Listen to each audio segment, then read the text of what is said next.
Ауылдағы медицинаны дамыту мақсатында дәл осындай Еламан деп аталатын медициналық көмек орталығы былтыр Елтай ауылдық округіне қарасты Ақсеңгір мен Көктоған ауылдарында ашылған болатын. Биыл бұл орталықтардың саны артып отыр. Нақты айтқанда, Кемертоға мен Көкөзек елді мекендерінде тұратын жергілікті халық үшін мұндағы медициналық көмек мәміш жүйесі аясында тегін қол жетімді болады.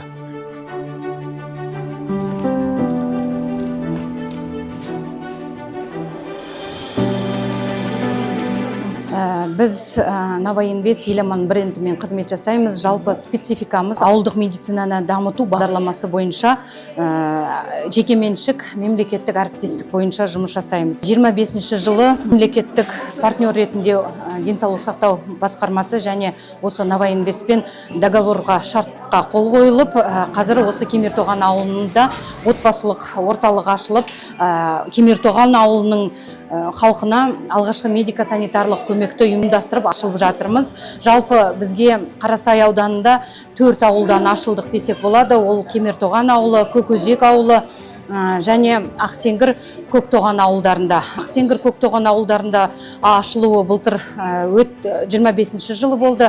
Ал осы ақпанның 11-нен бастап Кемертоған ауылында және Көкөзек ауылында ашылдық. Жалпы Кемертоған ауылындағы ғимаратымыз 450 шаршы метрді құрайды. Бұл жерде толығымен алғашқы медико-санитарлық көмек, оның ішінде күндізгі стационар, лабораториялық анализдердің барлығы жасалынады, УЗИ жасалынады. Негізгі арнаулы мамандардың келуін қамтамасыз етеміз. Сонымен қатар акушер-гинекология болады, скринингтің барлық түрлері өтілетін болады.